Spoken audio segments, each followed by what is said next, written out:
Well, let's see if there's a sound this time. Greetings and blessings wherever you may be. This is part two, where uh, the thing just quit working. Um, it says I got a microphone so far. Anyway, I'm here for part two. I didn't really have a whole lot that I was going to say or do, except I was going to, end with a prayer and tell everybody good night. Hey, Betty and Travis. Can you hear me now? Can you hear me now? Thumbs up. Yeah. I continue to greet you with the love and the honor of the infinite creator. And I do continue to pray that each and every day, that each and every one of you will continue to learn how to accept and receive the knowledge, the healing, and the many wisdoms from the universe. I really do mean that. uh, there are some folks that think that I just make that up to try to, feel good for myself. And it's like, no. Well, I'll tell you what, there is a truth in that. I say these prayers every day. It does make me feel good in that because having known all y'all, I feel like the prayers are being answered, or that the prayers are being heard at least, maybe not necessarily answered, but heard. So I look at myself in the mirror and I go, well, that's cool, but you know, how are y'all doing? You know, um, hola,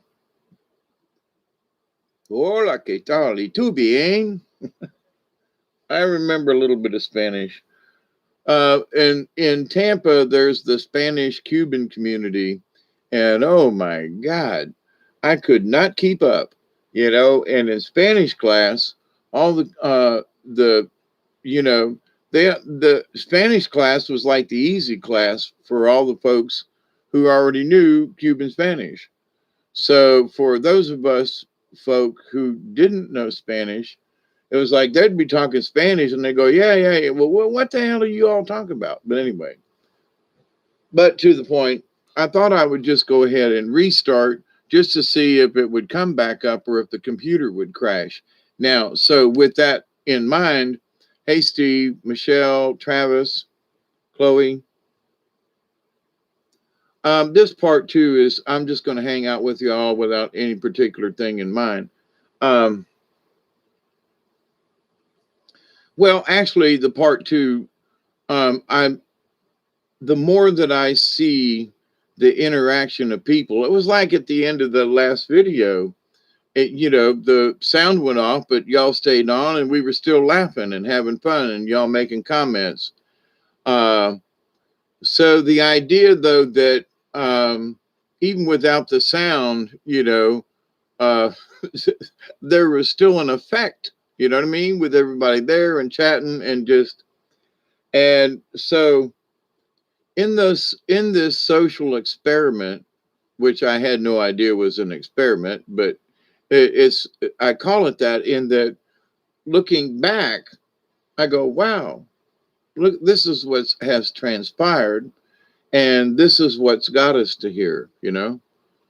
And so the more that people participate in a lovely, loving, graceful way between y'all, and we crack jokes and we cut a little this and that, and we, poke people a few times, but it for me it's all in fun.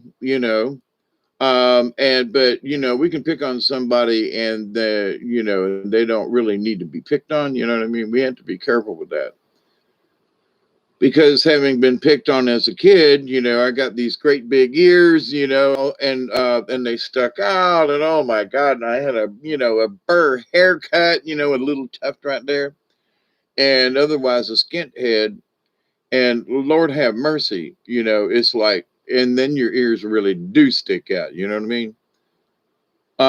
Where now people shave their heads all the time, and it's like, and then I'm the guy with the long hair, I got it tied up in the back because I was doing the concrete thing.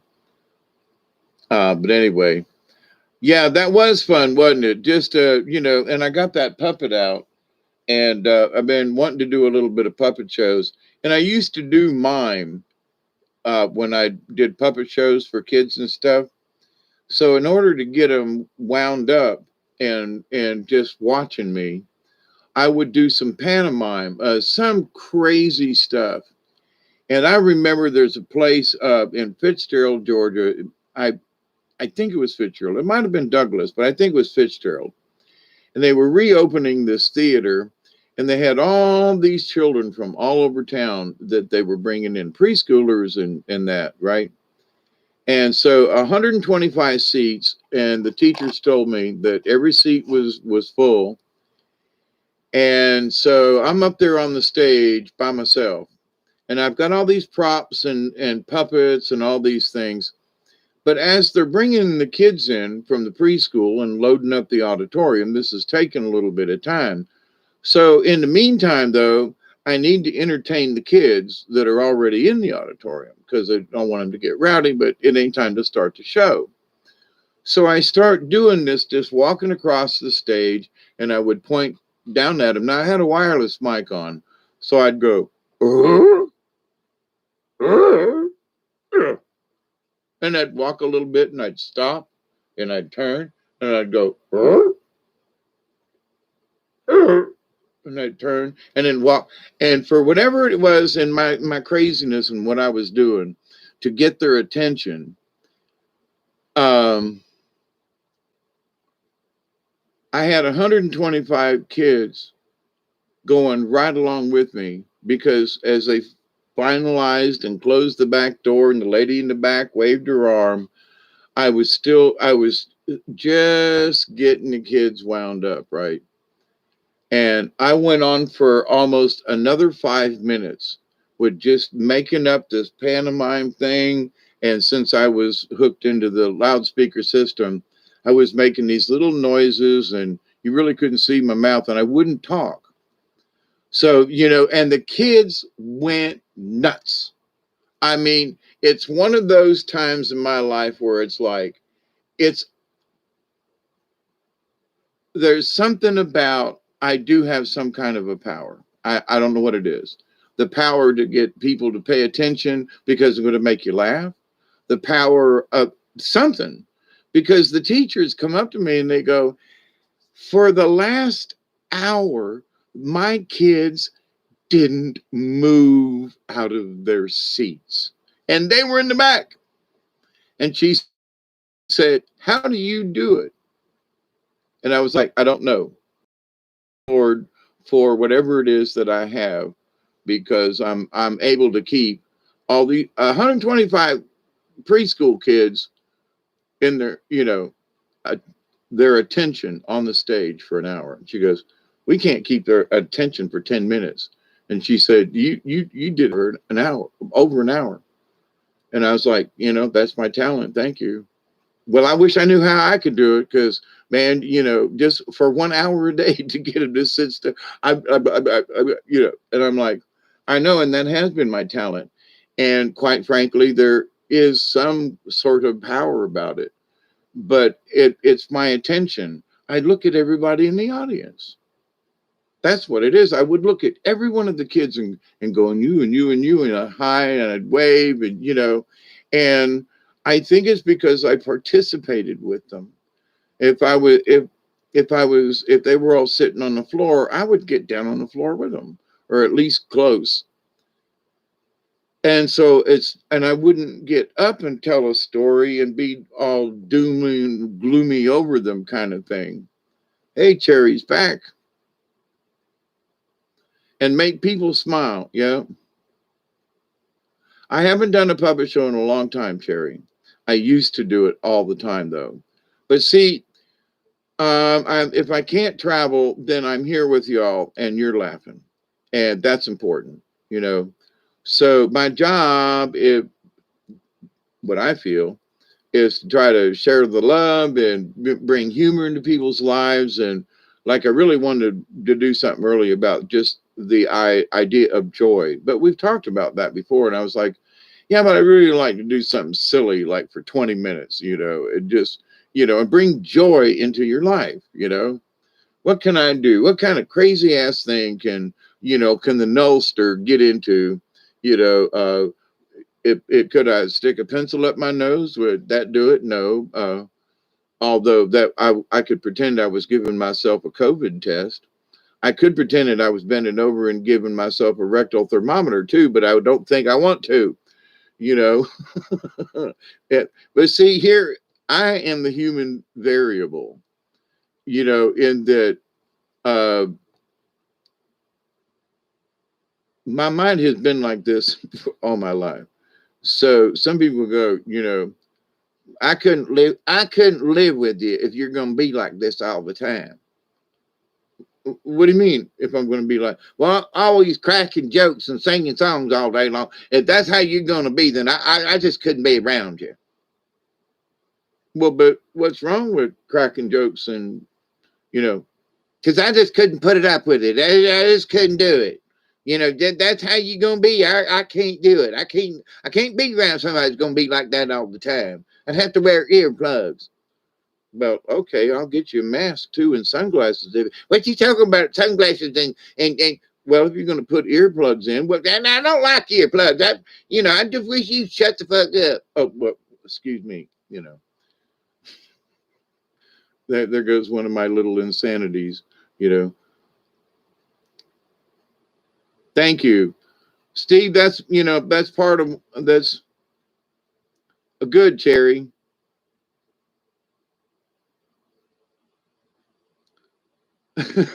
I sound like your mom, but see, I sound like somebody's mom or person. I literally, there was somebody that wanted to date me years ago. They were like, "Oh, you do puppets and all this, and this is really great." And then we weren't doing a show, and I was getting ready, and I was doing my puppet voices, right? I was doing the characters, and it keeps my it. I haven't done I got 150 puppets, and 75 of them had characters and names and a voice characteristic to that puppet and all this stuff. And so this person looked at me and she goes, "Well, do you really do that all the time?" And I was like, "What?" And we were driving down the road. And I was like, "Well, you're a dumb bone here. It sure does feel like that. Today's a good day to go, to do something. I think I'm going to be joyful and proud." And then his brother Ima jumps in and says, "Oh yeah, but you can't be doing that all the time. You get people confused. And when people get confused, they can blow a fuse. And they're about to blow a fuse right about. Oh, now cut it out there. Me and you, we've been brothers for a long time. How long you been my brother?" "I don't know, but you gotta stop this mess. You just gotta quit. People don't like you talking all the time the way you talk. You know what I'm? Oh, come on now. It ain't gonna be like that." Anyway, that's a small sample of what I used to do. The two bonehead brothers. I'm a dense bonehead, and you're a dumb bonehead. But did my sound go out again? Martha, get that hamster to run a little faster.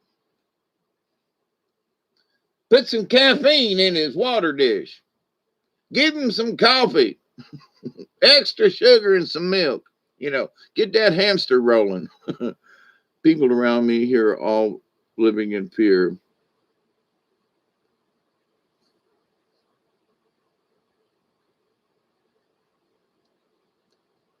Isby, I understand. I turn on the click with my.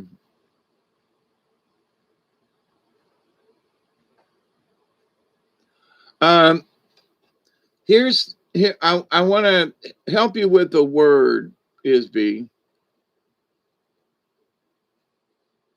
I can't get them to listen. They're not going to listen. And if you try to get them to listen, they're not going to listen even more. So don't put your energy into that. Just let it ride. It's the best you can do. And that's what I mean. There are people out there who are just going to be scared past sundown, And, there are werewolves out there on full moon nights, blah, blah, blah. I mean, uh, so we just have to stay calm with what we know, because I've been in very much similar situations. And the way you help out best is keep your mouth shut. Let them live the way they do, because they're not going to listen to you because you are who you are. They will listen to a stranger before they will listen to you or me, or, I mean, I'm just saying, they will listen to a stranger before they'll listen to a family member. The things that I've been telling my family and stuff, oh, yeah, but somebody else said, oh, I heard this and that. Well, this guy was right. And old Dave's just a sack of shit. Okay, it's all right. I'm used to it. But in that's where we just, it's really difficult to do. And it definitely a learned behavior. And there are times even when the shaman wants to kick dirt in somebody's face, you know, because they're just so, rude and dense and whatever. But anyway,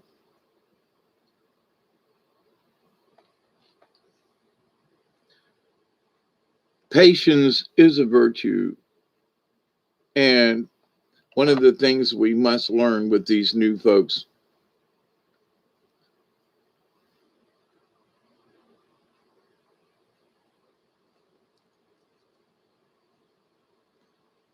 mom's afraid of being put in a rest home. I ain't afraid. I ain't going. I will go live on the river and die in the swamp before they will put me in a rest home. Now, at some point, I might change my mind, but at the moment, no, that's how I feel about it. Betty's, and good to see you again, Betty. Don't try to wake up. I was sent to because I told him what's happening in the sky. Yep.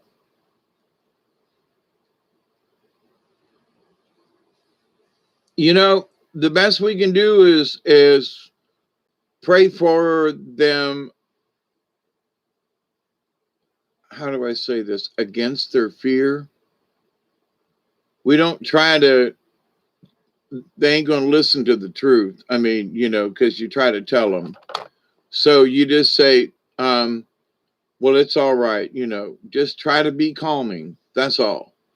The loving part of folks in fear all the time is just to be calming and loving. It's okay. Calm down. Can I get you some tea? Well, blah, blah, blah, blah, blah. And you be the one that isn't upset. You be the calm one in the room. It takes a lot of effort. But also, I've also learned over the years that when you understand that they're trying to bring your energy into their fear and you don't let them, and you keep your energy, and that energy that you keep is a calm voice. Oh, I'm gonna rile you up and it's okay. It'll be all right. And it's not in a condescending way. You cannot be condescending. Oh, Lord, have mercy. You just have to say, it's okay. It's all right. It'll be okay. I understand. Scream, holler, holler, scream. It's okay. And just be calm. Just be the absolute opposite. Don't try to respond in any way. Just say, all right, you're a son of a bitch and you got it. I hate your gut. Okay. It'll be okay. Don't try to respond or make any kind of comments. Stay out of it. But just be calming. And I've learned that it is a power, because when you just be calm to a situation, I have calmed down some really nasty situations that I was like, I have no idea how I did that, but we just stayed calm during the whole thing. I know I keep bringing it up, but the gentleman that had his leg cut off with that accident, none of us were panicked. None of us were, we handled the situation. We treated the guy for shock and had him, we did the best we could under the circumstances. And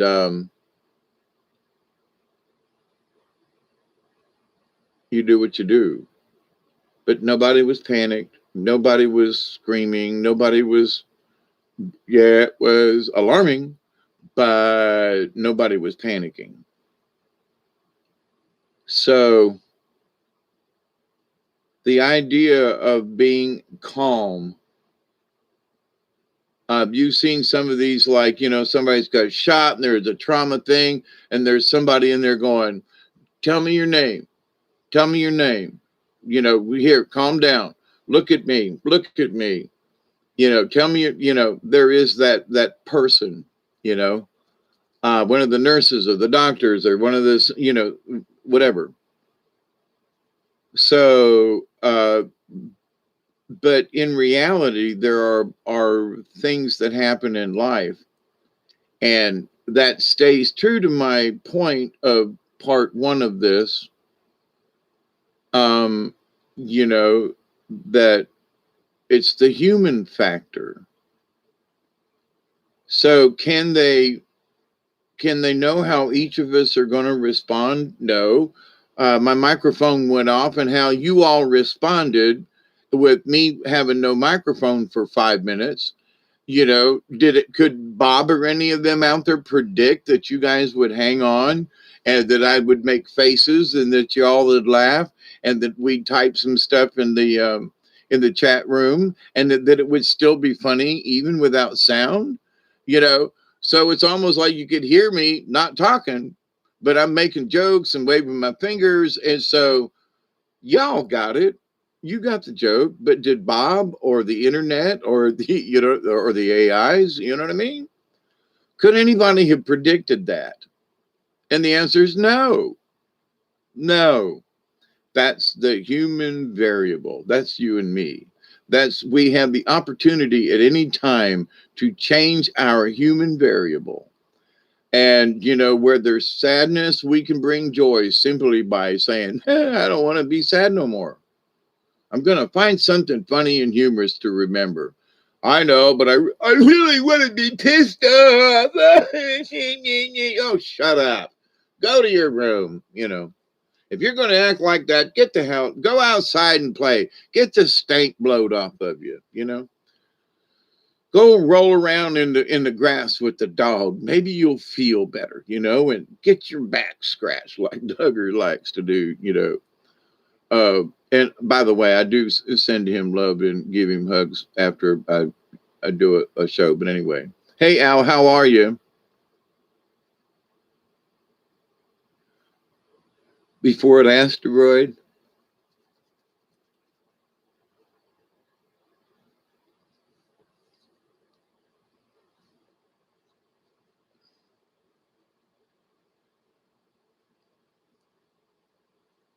And Terry, I'm going to say, now I'm a whole lot better than I used to be, but I could spend a day scowling easily in the old days. And I mean, just scowl at this. Well, and something would set me off, and the whole day I would just all day long. And at some point, something pissed me off, or something would happen, and I would just 10 or 15 minutes of scowling should have been enough. And I turned it into a whole day's thing.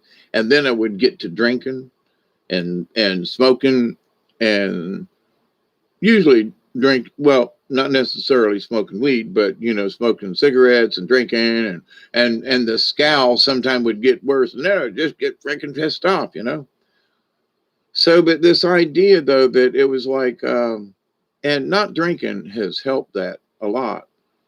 Because alcohol will have that tendency to throw you into that mood, into that mode, into the loop, as I call it. And so many of my alcoholic friends, Lord have mercy, they go into the loop. They've had a couple of drinks, and they go into this loop about, well, when we used to do this, remember when, and they go into this loop. And it's once or twice is okay, but then about the third time round on the same night of the same loop, I look, oh, look what time it is. It's time to go. I've had enough of it. And I probably did it myself when I was an alcoholic. But also, I realized that when I quit drinking alcohol, I was also learning to stop scowling. But I think if I had continued drinking, it would have taken me longer to stop scowling. Okay. Well, this pisses me off, man. Goddamn stupid. And there's just no need in it, you know. It's okay to, I have my little moments here with y'all and talk about something and raise my fist, but that's it. You know, I don't carry it any further. They will bring me a thought. I'll get it into my head. I'll look at it from all kinds of different weird angles and from inside out and outside in and top and bottom and places I didn't even know existed. There was a hole in the back and it was what? But anyway, you saw what in there? Uh, and I mean, of an idea. So, but to scowl at things and to allow them to drag us into that energy. And I know that I was my worst enemy. But having not had anything to drink, and I was talking about it earlier today, I said, there's a bottle of Jack Daniels right there. And one of these days, I'm going to get it down and I'm going to break it open and I'm going to have me a swig just because I can. Not because of anything else. Anybody says I can't, or you shouldn't drink, and it might give me a headache. I don't know, but I'm gonna take that cap off, and I'm gonna take me a swig, and I'm gonna go, just for the hell of it, and put the bottle back up there. Uh, just because I can. Doesn't mean I'm going to, but one of these days, and I kind of sort of feel a need coming on, like not necessarily right now. It's 4:30. Oh, did we miss the time? Did I miss my 20? Wow, I went way past it.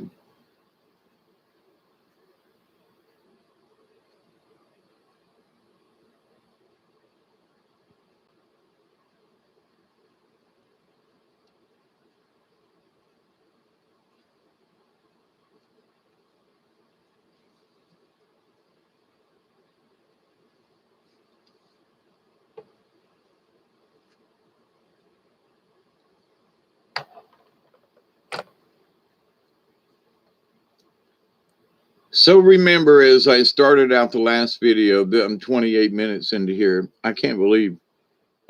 Anyway, I want to hit off my bowl. That's all. Hey, Steve. We did it before switching over. That's true, Steve. I got back and I was going to do another one. Thank you for filling me in. I was having a blank spot.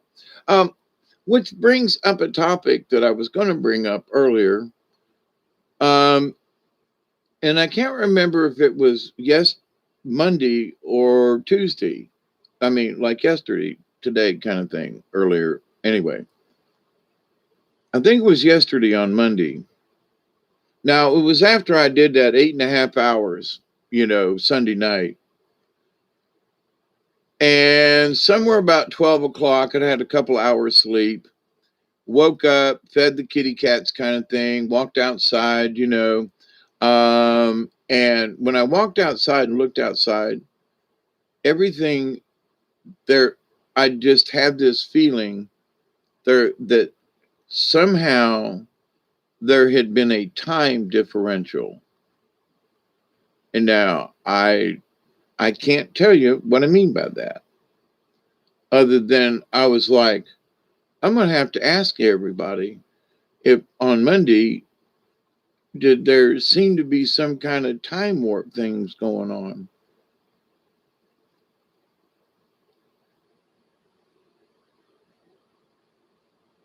Good, Cherry.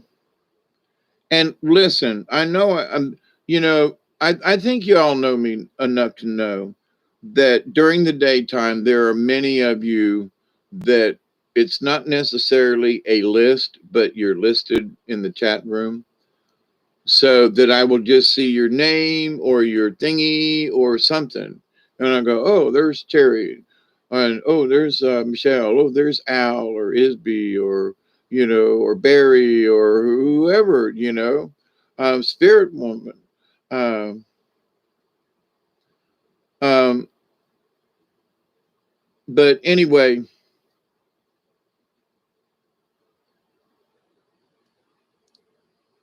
yeah. So, but right, Al, and so I choose not to be in this matrix.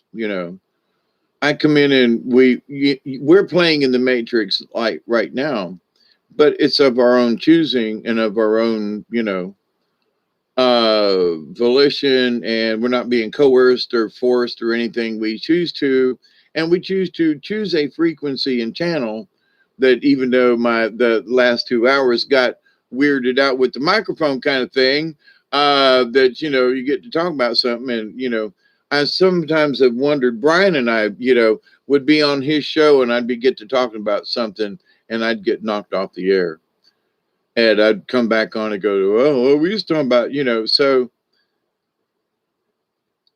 we have to give thanks to Bob. I got some Mountain Dew and coffee here. I'm switching it in and out.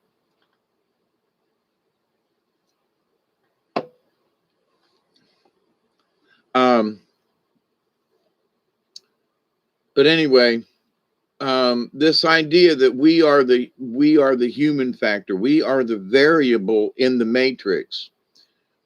So if we don't play along, if we just be ourselves, and like if you're walking down the street going to the store or something, and you're just walking and everything's groovy, skip once in a while.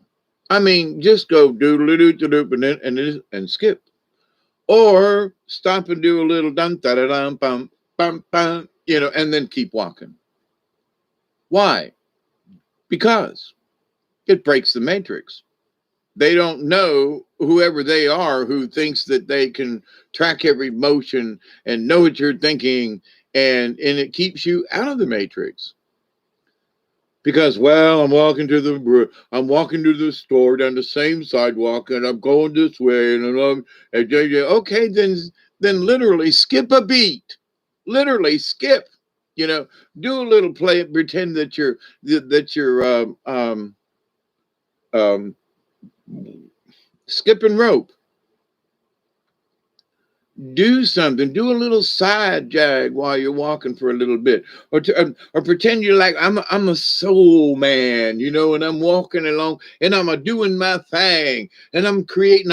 I'm a jamming man, And who gives a shit if anybody sees you? They go, look at that crazy fool over there, and maybe you make them laugh. That's how I look at it. So in that mindset, I have always felt that life is a stage, because you can make folks laugh or you can make them cry, or you can be invisible. Which you choose to be? Well, it's not that I want to be visible and a star, but to be visible in such a way that I can make a laugh, say something funny without being rude, most of the time. Some of the time. Well, a little bit of the time. Okay, y'all get my meaning. But in that I can hang out with you, you have a good time, and I'm just being me. I'm not really trying to put on any fronts. I've been this crazy for a long time. Got in a lot of trouble in Catholic school, let me tell you. They beat the shit out of my hands with them rulers, with them hard edges on them. Could not keep my mouth shut for nothing. Lord have mercy. And open your mouth and insert foot, I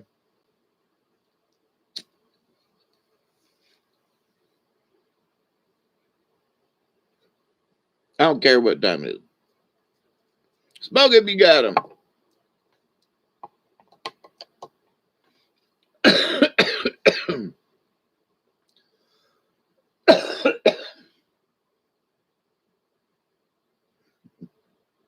I have to tell you that I saw an interesting program, maybe on Netflix or anyway, called Fat Man. If you haven't seen it, it's a take on Santa Claus, and that some young kid puts a hitman on him. Oh my God. I was like, are you serious? It's a little gruesome, but at the same point, there, there's some, it's dark, dark comedy. Okay. And I found myself not really wanting to watch it, but I watched it to the end, and it was a good movie. As much as it was dark comedy and killing and burying, and I was like, I actually thought it was a good movie and a really interesting take on the whole quote Santa Claus thing. But yeah, Spirited Woman. Yeah, it's called Fat Man, and it was Mel Gibson and Walt something.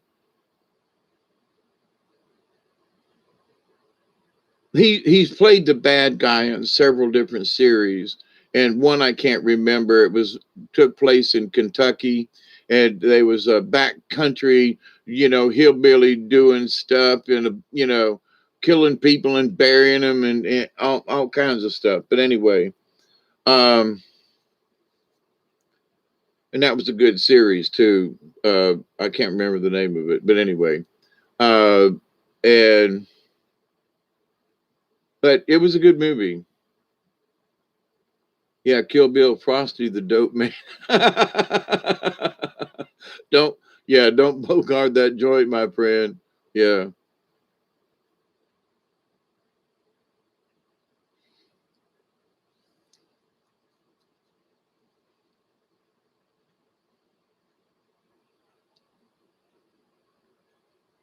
I remember seeing Richie Havens in concert. Freedom, freedom. Sometimes I feel like a motherless child. Sometimes I feel like a motherless child. Sometimes I feel like a motherless child. It's been a long, long, long road way back to my home. Yeah, freedom, freedom, ever freedom, freedom, yeah, freedom, freedom. Anyway, it goes on from there. Uma Thurman was so awesome. Yeah,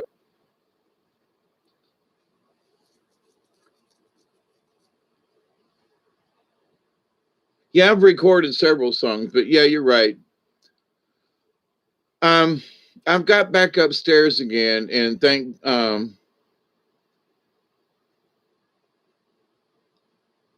somebody lost an eyeball. I can't remember. It's been a while since I've seen Kill Bill.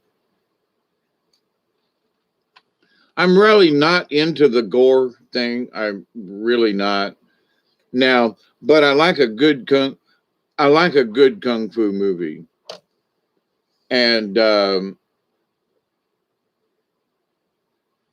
especially the old kung fu movies where they would not even be close to hitting them. But the kung fu movies that they have done, I say recently, I'm recently, I'm thinking 60s and 70s, recently meaning since the 80s, 90s, more recent. Anyway, um, the amount of skill that these folks produce and the speed and the agility is phenomenal. Now I know that they're wired when they do these flips and do these things, but not all of them. Because there are some of those folks who are that gymnastic that they can tumble across the room. I don't mean jumping back, um, but even when they do those acrobatics, it takes a lot of skill to be able to do that. Having worked in circus and tumbling and that kind of thing back when I was a kid, uh, and all the people that we knew. Anyway, you know, there's a lot you got to practice. Some folks have a more natural talent than others, but no matter how talented you are, you still have to practice. You know, so to keep your skills sharp and all that, you still have to practice. Well, in this day and time of stuff, uh, there are there are still pockets of people who are doing interesting things, and you can see them do it and on online and doing crazy dances and stuff. And I think that's great. Hey, Mary, how are you doing?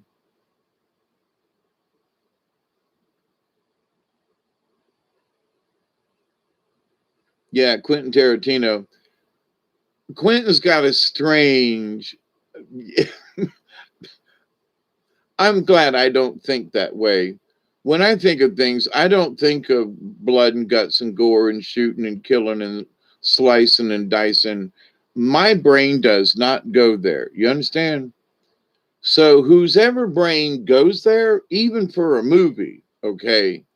If I was, and I have worked with people who did movies and things down at that out of FSU, Florida State, and the film school down there, and they audition people all the time. And when I was going to Tallahassee, I'd went to many of the auditions and was in some of the early auditions on a couple of movie sets, and then they dropped me for the cast. But anyway, we had to have somebody, and you fit the bill for us, Mr. Dave. Well, thank you. Okay.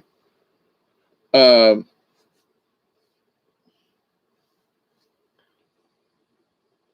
I thought it was rude the way they handled it, but it is what it is. That's show business, as they say. But I'd put so much into the character, and then they just one day said, "Well, that's it." Well, when's the next rehearsal? Well, there won't be one. Oh, okay. What happened? Nothing. And then I found out later on, well, they had planned all along somebody else to get there, so I was the stand-in until the star got there. So, but anyway, so having been around some of those types, and not necessarily really produced a movie, but we've produced plays that have been videotaped that look like movies. Okay, so I'm very good at staging things, and we were able to do um,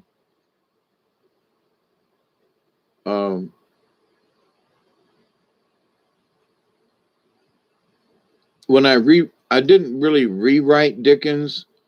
I rewrote it so that some of the narrative that was in the story, uh, I actually wrote a narrator into the story who was part of the play. And we did Scrooge 2 years running, 3 weekends in a row, both years. I mean, packed house. And yep, I did Scrooge, but there were a lot of other talented people that did all the other characters and how we staged it, and the different moods and the cameras or the lighting, and and we pulled it off, because we did it 2 years in a row. That's how I know it worked. If I could get a cast up again, and if I were to promote it, they would probably let me do it again if I was so, because I'm the one that wrote it.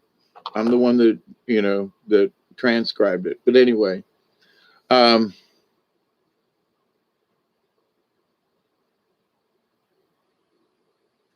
I don't have a keyboard, so that's my voice to text. Oh, there you go. Could they really make people undead and hungry for brains? You know, I think here's my take on the undead. Having been around dead people, not a lot, but having been around them, uh, friends of mine were morticians, and but anyway, so when the brain ceases to function, could you reanimate it? If you use some type of nanite, nanobot kind of thing, or here'd be my thing about the reanimation. The zombie would be the body possessed by something else. It wouldn't be that the body became the zombie. It's that the body would be the shell for whatever had decided to take it over. So I don't, John's gone, you know. Well, John's a zombie now. No, John's gone. And that body, that's, if you want to call it an evil spirit, okay, that's what's in him, but it ain't John. And John didn't turn into a zombie.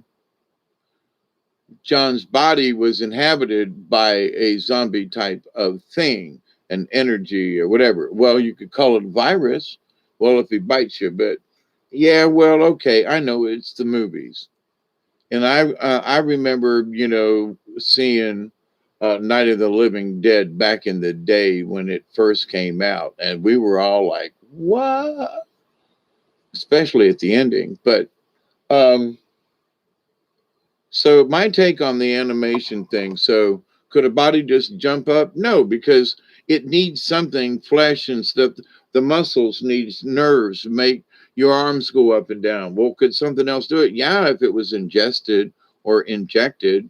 And I would say that maybe some type of nanite that worked off with some kind of simple electrical field that could do something. Uh, but my question would be why? Because even if something animated or reanimated a dead body, it's going to rot. That's all there is to it. It ain't going to last long. You got 2-3 days and that puppy's gone. With flies and maggots, that puppy's gone. You know what I mean? So anyway.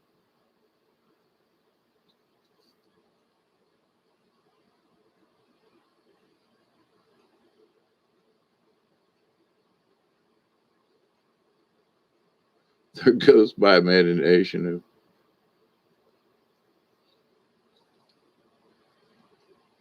Remember, Isby, when you see the drama, it ain't yours.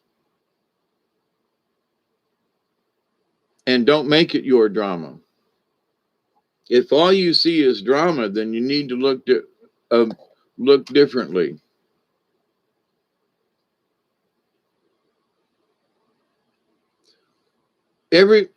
I'm saying this to myself.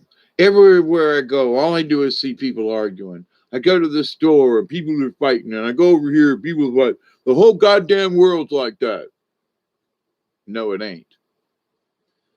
And Isby, this is only partially to you, but in that, yes, there's crap out there. And yes, we bring it up. And yes, we see it. But don't make it a part of our lives. Well, there's a bunch of crap out there. And you know what? I avoided it. You know, look at all the crap. Yeah. And I got through it all. I got a little bit on my shoe, but it'll clean off. We have to.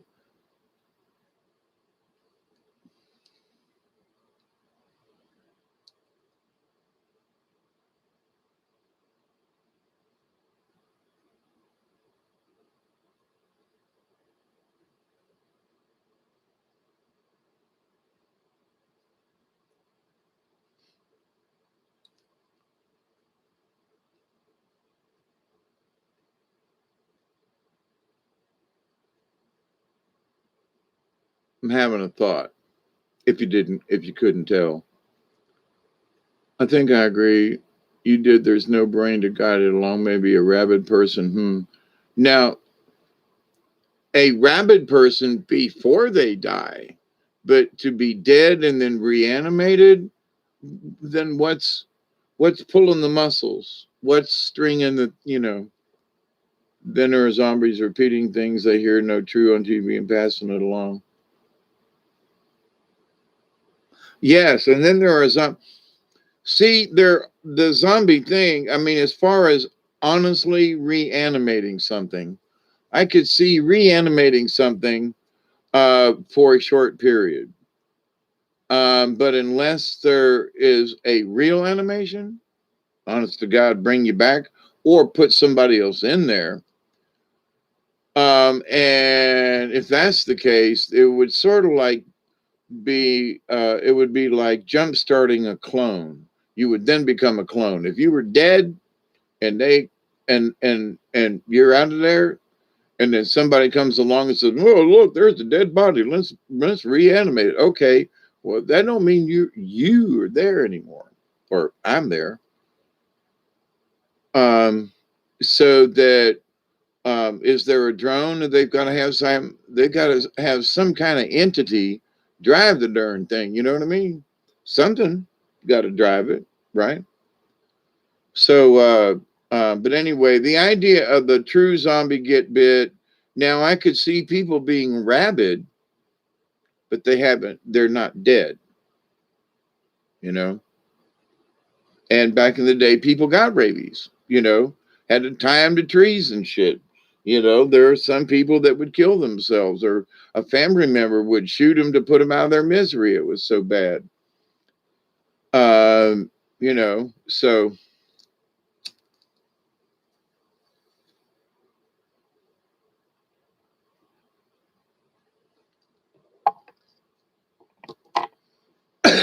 I mean, the movie about Old Yeller. If you've never seen the movie of Old Yeller, zombie spray to make them all go to the right place beyond the veil.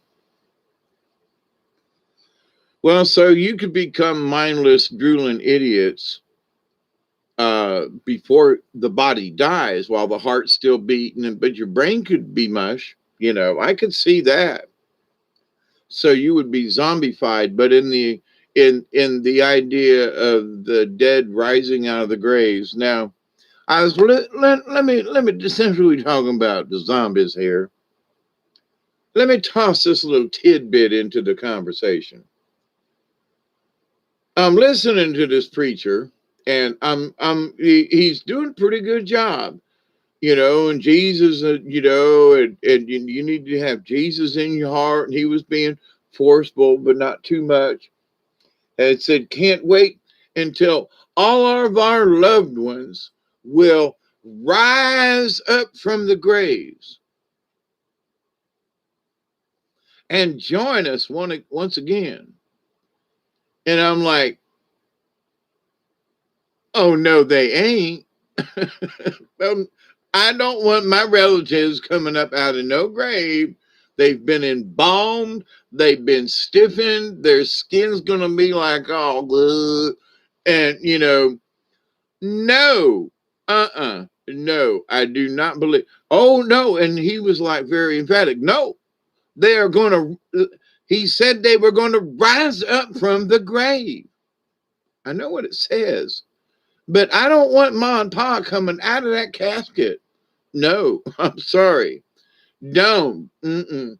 No, they're going to rise Jesus and the Lord, when the Lord comes from down from above, from a spaceship, and they rise up from the dead.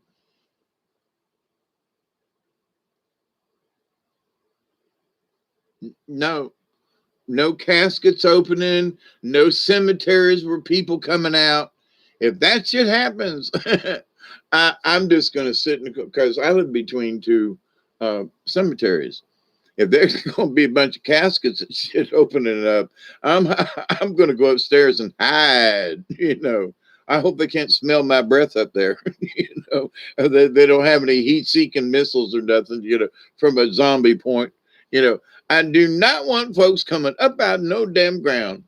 You know, Jesus or no Jesus. No, I don't think he meant that. I just don't.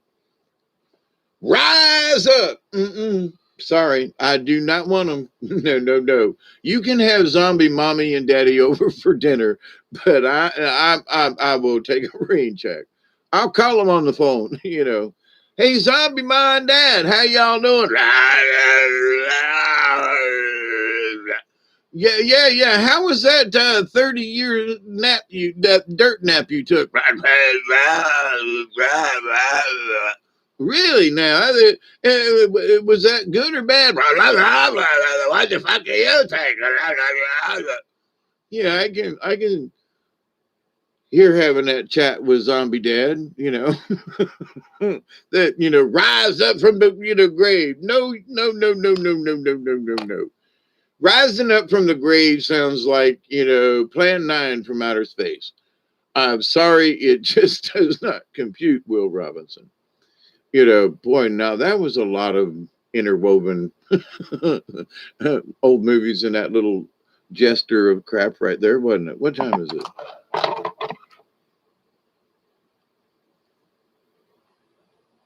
Oh, 3 more minutes. We know that we all know about the zombie disaster preparedness. Yeah, look, we mostly know this, that if you chop a zombie's head off, that's pretty much it. Well, I have some really long, really sharp blades. They're like Bushmaster blades, and I can cut through a tree that big around with one whack, and it's out of there. Now, if a zombie's showing up a zombie, then I'm, you know, if I can cut through an oak tree that's, you know, yay big around and slice it, then I'm gonna be able to put a hurting on a zombie. You know, I ain't never tried it on nothing fleshy. Although I have chopped meat with a cleaver, and I have two meat cleavers in the kitchen hanging up.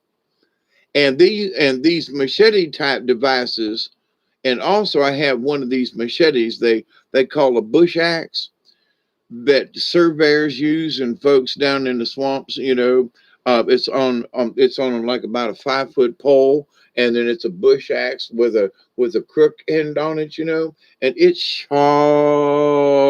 as hell, and I can chop through a tree about yay big around. Sometimes, if I get the right angle and everything, I can cut through it with one slice, and it's got a handle so you can really put some motion in the ocean, if you know what I mean. So and these are garden tools, you know. So from a standpoint of about from a zombie's point of view, uh you know, and I have a few other tricks up my sleeve, but the only true way to kill a zombie is to lop their damn head off. So that I'm, you know, I ain't gonna screw around with the rest of the stuff in between that's gonna slow them down. No, I'm gonna stop the motherfucker. I'm sorry. I'm gonna stop. I'm gonna stop the motherfucker. You know, I'm just gonna put an end to it. You know, you gonna come in. All right, I'll go out in the yard with my machete and do some quick hacking. I'm sure even at my age, with me and Duggar playing dodgeball in the yard, that I could dodge between a couple of zombies and lop off their heads and no problem. And I would look like some kind of kung fu fighter, let me tell you, you know. If you'd see me and Duggar out there playing in the yard, and when Rob was here, it was the three of us playing kickball. It was great. Rob would stop laughing. It was so great. But anyway, I'm almost, you know, I'll be 69 in a couple of months. I'm almost 70 years old, and here I'm doing all this playing like I'm a little kid of like 13 years old. But I have the wisdom of a, you know, of a 13-year-old. I ain't got no sense. God gave a chicken. You know, actually, some chickens are smarter than me. We all know about, yeah, okay, let me see. 3 minutes to fire in a hole. There we go. I missed it. All right. Here we go. I'll catch up.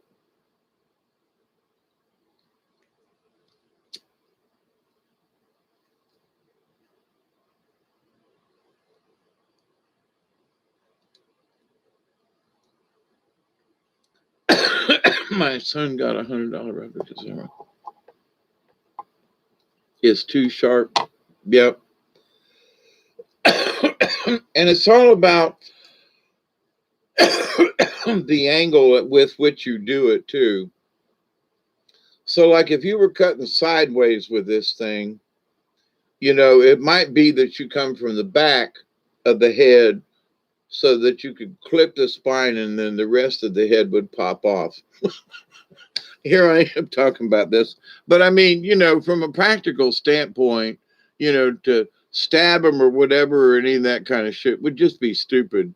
This thing I got, if they're coming at you going, rah, rah, rah, you can just literally swing this thing around and turn your body and you can take off a whole a whole row. Because, I mean, if they're zombies and they're going, rah, rah, rah, then they ain't going to be too smart if that's true.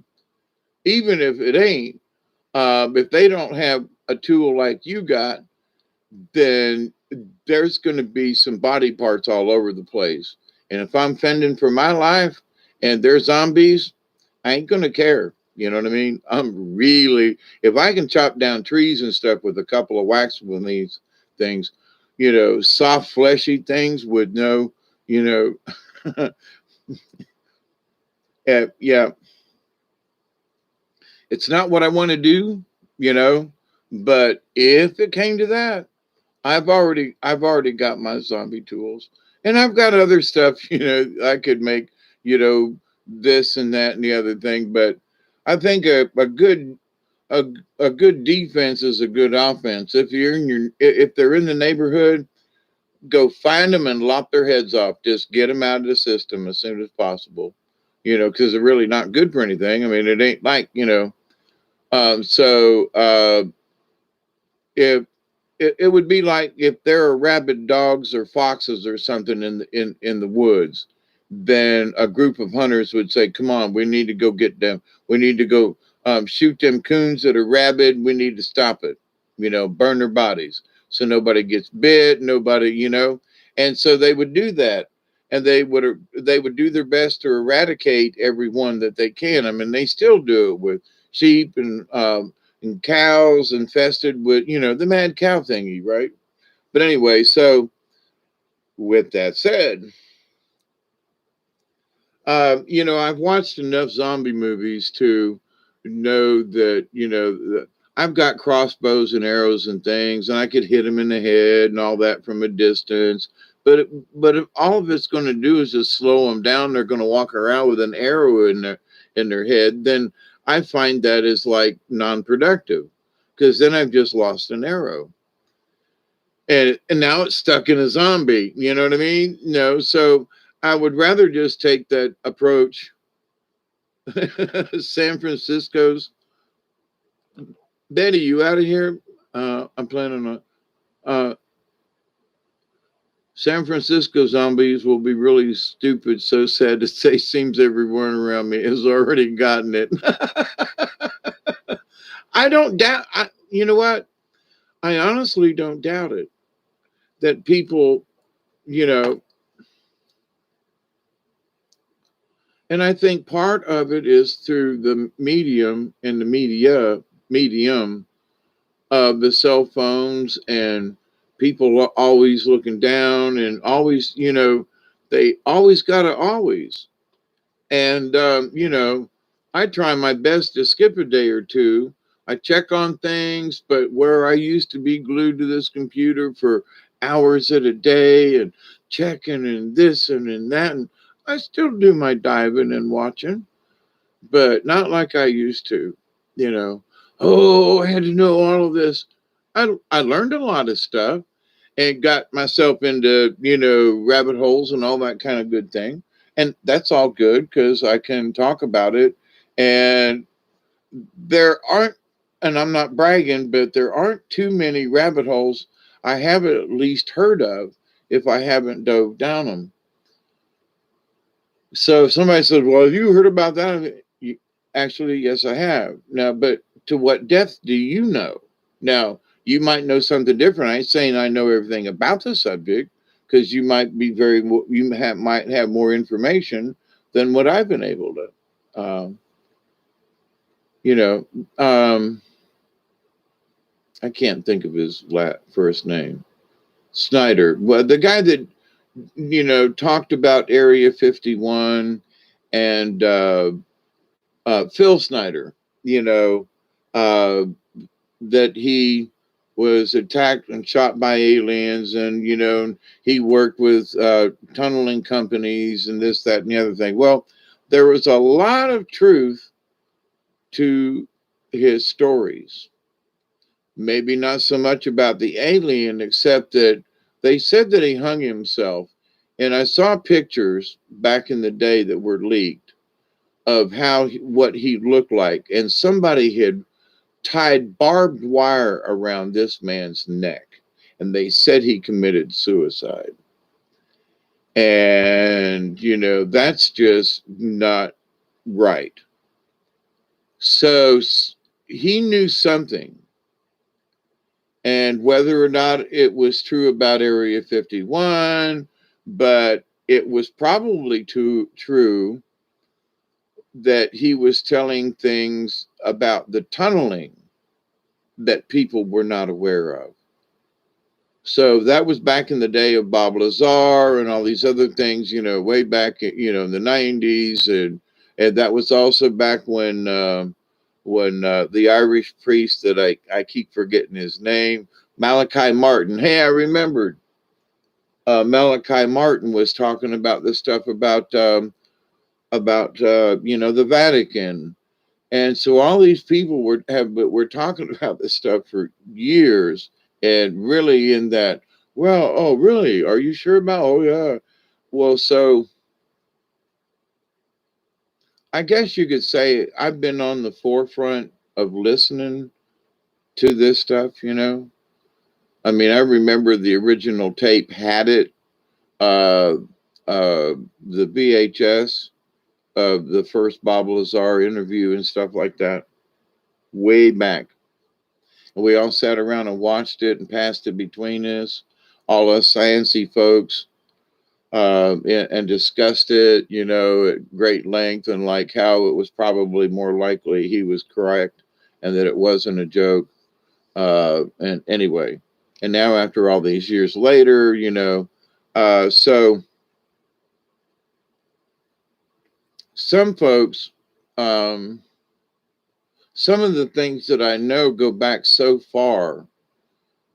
Some people now are having to go down the rabbit hole when I just kind of lived through it. It was what was going on at the time. And now, 30, 40 years later, some people are just discovering some of this stuff.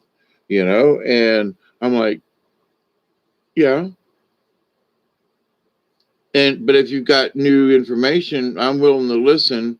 But my apologies to you. I'm not going to listen to that I listened to 30 years ago if it's the same thing I've seen several times, because people send it to me and I know they mean well, but I've seen it. It's okay. I love you and I'm glad that you're getting it, but I don't need to watch it again. Okay.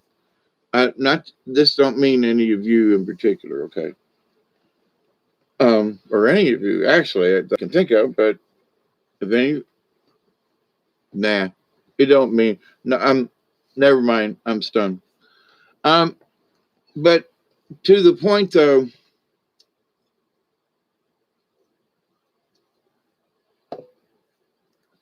I'm going to go back to my original topic. All of these things we've been kind of hinting around, other than the zombies, but even that though relates to my original topic of the human variable. That we're each one of us is unpredictable. So I didn't know I was going to do a show tonight. I didn't know I was going to mix, 500 pounds of concrete. I didn't know, my friend was coming over. I didn't know all these things 24 hours ago, or less than that, actually, 20 hours ago, 18, you know what I mean? So I didn't know any of these things. So the human variable is constant. And for those of us aliens in the Vatican, oh yeah, aliens in the Vatican. I'm not being facetious. I mean, yep. Steve, take care. Stay safe. You too. I'm not going to stay on much longer either. It's 5:30 here in the morning time, and I seriously need to go out and check the concrete because if it's before the sun comes up, I'm going to splash a little bit of water on it and do a last little trowel over any rough spots before it hardens up. Because if I go to sleep now and wake up too late, then the concrete will be too hard for me to correct any spots I may have missed. So, um,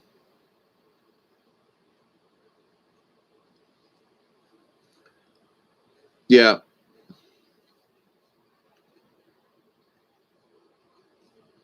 one of the things we need to remember is that we can we need to see what we see. Uh, any twisted mess, any nonsense, any crazy. Now, sometimes we need to step in and say something. But if it's just crazy people being crazy, then we need to just take a front row seat. We need to keep our emotions out of other people's stuff. We see it, and if anything, it should make you laugh because you can see it. You don't laugh at them, but secretly you laugh at them because you say, I see them people over there. Man, do you see them people over there? I mean, to yourself, okay? So, Isby, this is a little bit of a 10-4 to you, good buddy, in that how we look at other folks and the twisted shit is that we turn it into a comedy. It's can be a dark comedy, but we turned it into a comedy. And because we have to keep it, if it bothers us so much that that's all we can talk about and discuss, then we're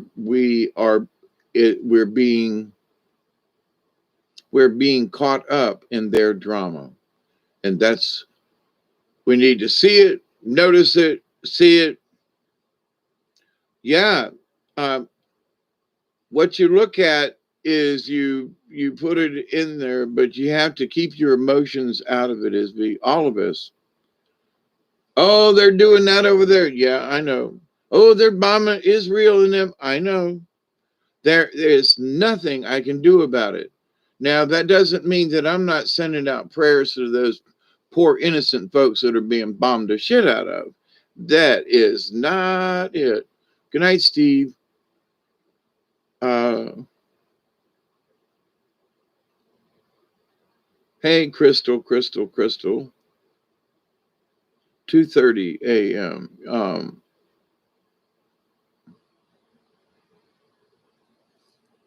Well, you can get away from all them right up here, Isby. You never have to leave home. You just shrug it off.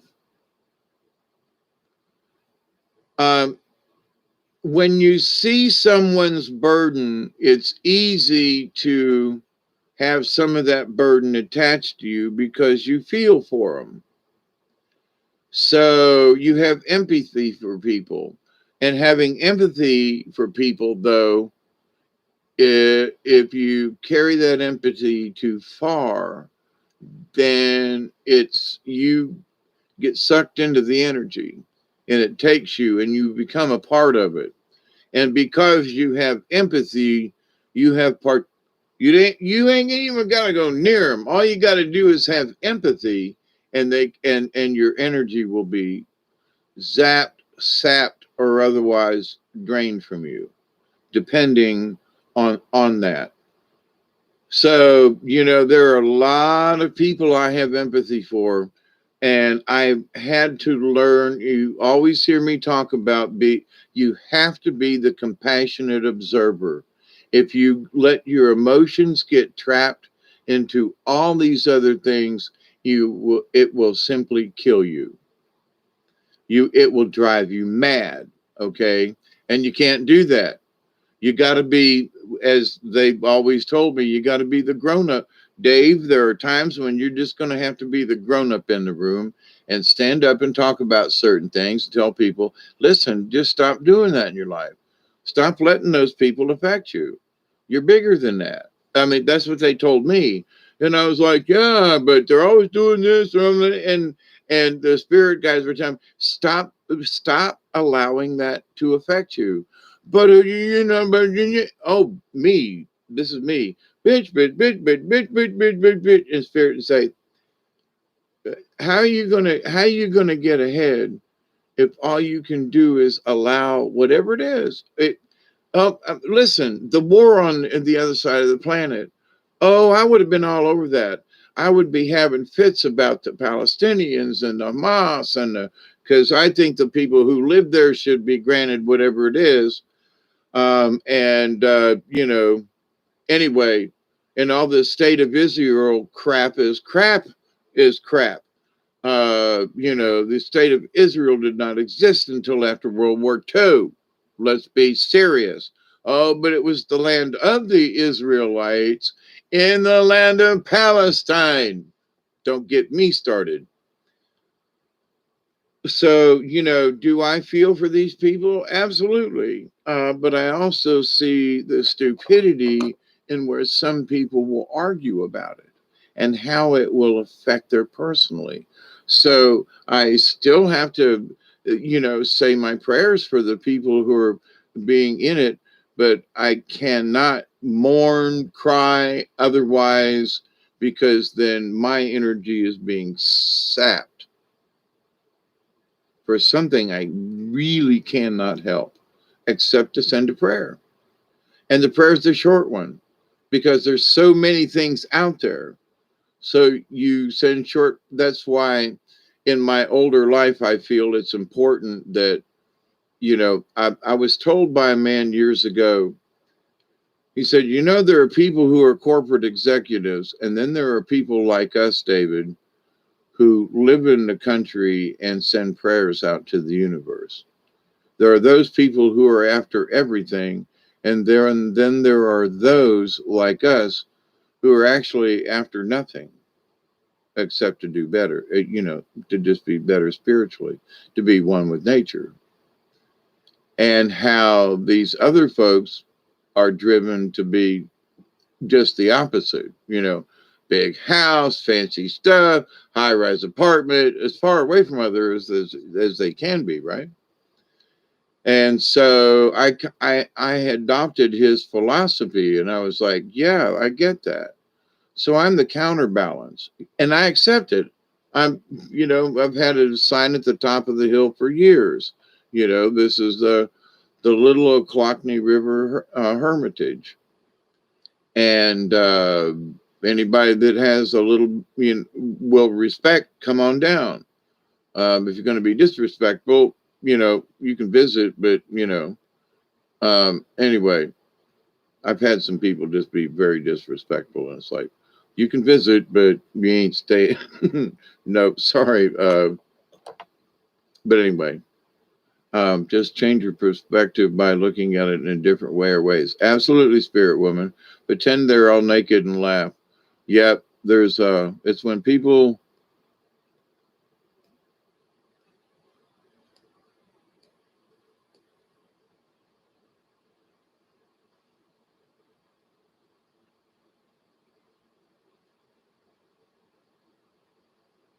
Yep, you get sucked into it.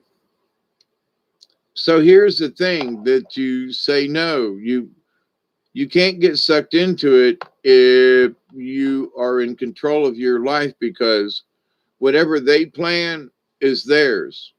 Whatever you plan is yours. So, well, they sucked me in. No, they didn't. You allowed them to. Well, but now if somebody needed something, but to suck you in, no, you have to allow that to happen.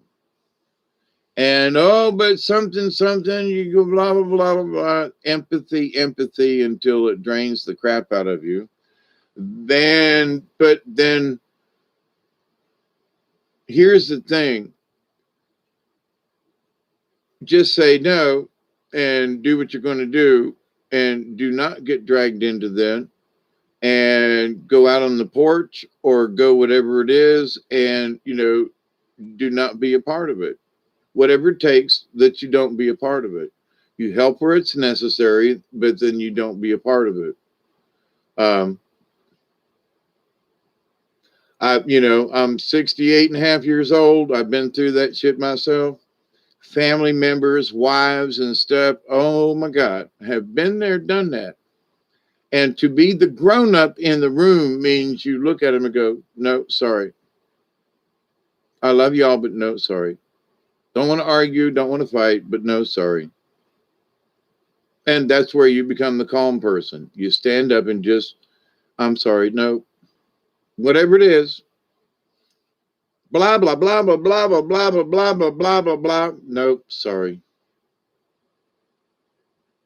And don't get mad. Don't get upset. Don't even, well, they drugged me into it. No, they didn't, because if you say no, then you didn't get drugged anywhere. You know what I mean?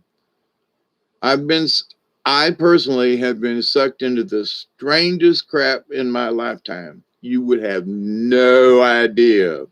And I would like to not repeat some of it and go, how did I get here? And what I learned from those experiences is that I somehow allowed it, got so far along, like you see a movie and you're like, I mean, literally, I got picked up by this guy and we ended up somewhere in Alabama. Oh my God, the trip we had. When he woke up from his car and realized he was in Georgia and he was supposed to be in Florida, that was strange, what he must have felt. I mean, nothing happened, but he fell asleep. He drove a long way. Yeah, I'll give you boys a ride home. We're getting drunk and stoned, and there might have been mushrooms involved. And he passed out, and he said, "Here, you drive. You okay?" And yeah, you got a license. Yeah, and okay. Well, wake me up when we get to your house, and so I did. About 2 hours later, and he was a long way from home. But we really did appreciate the lift.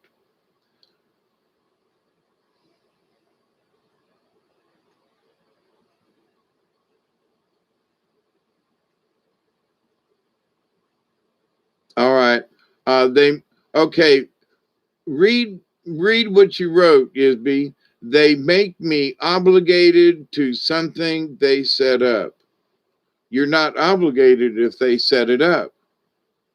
That's my point. It's as simple as that, Isby. It you just look at them and say, I didn't set that up. You did. You're not obligated if they set it up. You have to understand that. You just have to stand up and be the grown up in your own room. Stand up in the playpen, as it were, and go, no, no, no, no, no, no, no. I don't want to play this game no more. And shake your rattle at them and go, no. And not being mean, but you're not letting the other kids in the playpen screw with you. No, no, no. That's an odd way of I can remember anyway. Never mind. But it kind of boils down to simply like that, in that it's the little kid in us that gives in when you feel obligated, or they make you feel obligated. No, that's a childish thing. Grown-ups don't do that. Well, they made me obligated. If they planned it, and then you're not obligated. Sorry. And it's like, I've talked about this before, and years ago, it was like I was getting really strange email and stuff when I first started this channel, and I was getting some other stuff and hanging out with other people. But I realized that what I was saying, and how forceful I was saying it in chat rooms, trying to be a nice guy, but, well, what are you? And so, oh, you don't know what you're talking about. Well, yes, I do. And trying to defend my position. And heated arguments with here and there and on chat boards and chat rooms, and I'm trying to get my point across, and I realized, oh, holy crap, I've been going about this all wrong, you know. It's sort of like typing in capital letters all the time, which is not what I did, but it's that frame of mind. So I was like, wait a minute. I was sort of like a troll back in the old days, but we'd be talking about certain things and discussions and way back in the day. But to the point though, what I learned out of that was that you can't win an argument screaming at somebody. You just can't.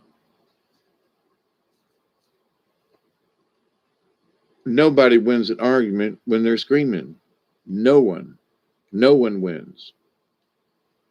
And when I stopped screaming and was like, it was sort of like, think of the music, doo doo doo doo doo doo doo doo doo doo doo doo doo, the good, the bad, the ugly, dun dun dun dun. But it's that whether your guns is the power to say no. So you're walking into the saloon, standing all nice and stout, and someone says, "Well, we got this plan for you today, Mr. Hawkeye," and you look at him with one eye and go, "I ain't made no plans today, son. What you mean we, pale face? Kimasabi." you know. So but a gentleman taught me years ago when I was getting emails and responses and negative energies and all this kind of shit. And he sent me an email and said, all you have to do is not open them. You don't have to read them. And if you do, you don't have to respond. You don't, but if you see that somebody has sent you negative energy, then you just delete it, send it on. You don't even think about it. And I was like, yeah, but this guy, he was, and they were telling me, and he said, and they got you all upset over nothing, right? And he goes, and I wanted, and I tried to respond in it like, and he goes, no, but you do not have to accept it, nor the energy that comes with it. And it was such an, oh my God moment. But it wasn't just that the emails or, whatever, the text messages or whatever it was at the time. And I was like, oh my God, I don't have to open it. It's from this guy and probably going to be trying to chew me out. I'm not going to be angry, but I'm just not going to read it. Ding. I don't accept it. If I read it, it would affect me. If I start to read it and it's starting to go south, I just say, nope, sorry, don't want no more. And you don't think about it anymore. You literally do not accept it. So in the realm of real life, people will say and do and try to affect us in the same way. It's a bad email, somebody's done something, and you find out what? Oh yeah. Oh no. If you didn't sign up for it and your name ain't not and you didn't sign for it, you don't have to pay. Oh well, they did this and they tried to make you feel obligated when it was their concoction all along. Now you can accept it or reject it.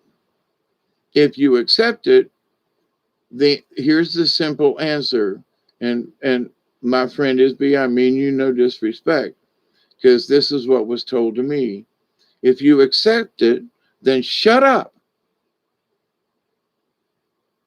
Because they looked at me and said the same thing. Yeah, but they make me feel and I gotta go do. And then they said, and are you going to go do it? Well, yeah. Then shut up. Quit bitching at me about it. You've already accepted it. You're already going to do it. So arguing about how they coerced you into it, what you're basically mad at, and this was a good friend of mine, what you're basically mad at is yourself for allowing yourself to agree to it. And for me, it was that I wasn't man enough to stand up for myself and say no. Now, Ms. V, it's up to you. Um,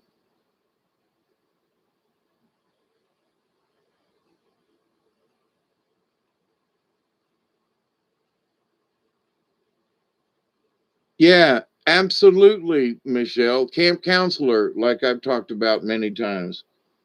You just have to be the camp counselor, but it's more than, but the accept and reject is so important to the human factor. That was the topic of my subject going back to part one. So in this human factor that they can't plan on us is we have the ability to accept or reject, accept and receive the energy from the universe. But we can reject stuff that we see it coming, and how much do you want to participate? And that's something I really don't need to, boom, out of there. Oh, but it would have affected me a couple of years before. I would have had to respond. I would have had to send energy out in this. I would have had to defended my position. Now, if something comes my way, I go, well, that's interesting. Okie doke. And I let it slide. It's a person's opinion. It's somebody's something. Do I accept the negativity they send at me? No. I just go, okay, that's their opinion. And do I feel like I must respond and I must do this and I gotta do that? The answer is no. Why? Because there's a higher realm of thinking about this. And I've had to go through several transformations to get to where I am now. And I'm still learning. But the idea, though, is to stand up, and when it's not right for you, then and you didn't do it, kind of thing. And when you admit you got drug into it, then you just admitted that you've agreed to it.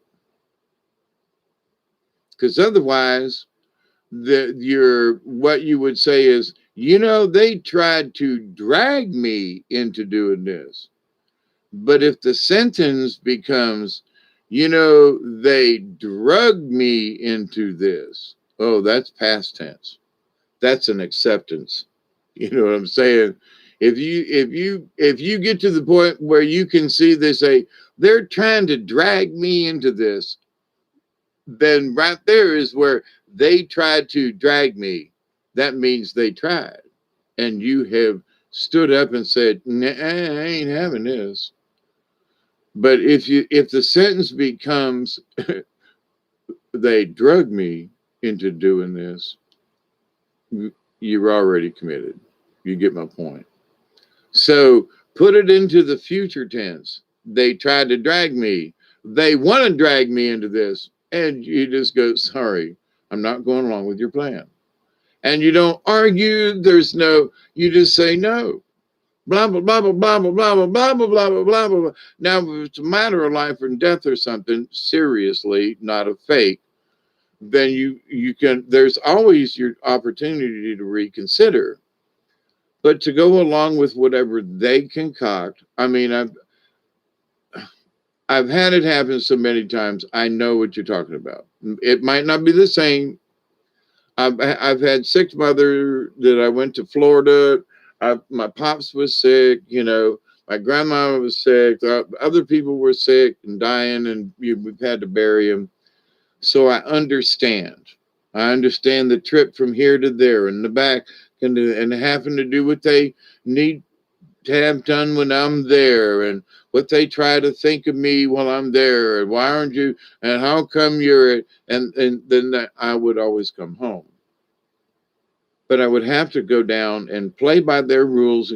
But the thing is I had to go as the camp counselor sometimes, where people emotionally, now at least, where folks would try to influence my emotions somehow. And you just got to stand strong and go, yeah, okay.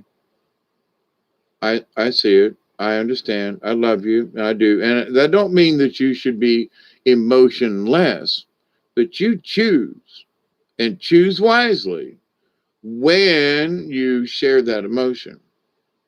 And it doesn't mean that you're a cold-hearted mofo. It doesn't. It means that you are respectful and you're guarded with that energy. You protect it. That is you. It's each of us. Not just you, Isby, but it's each of us. Good night, spirit woman. I'm fixing to go too. I'm tired, and it's 6 o'clock in the morning. And the sun will be coming up. I gotta go check my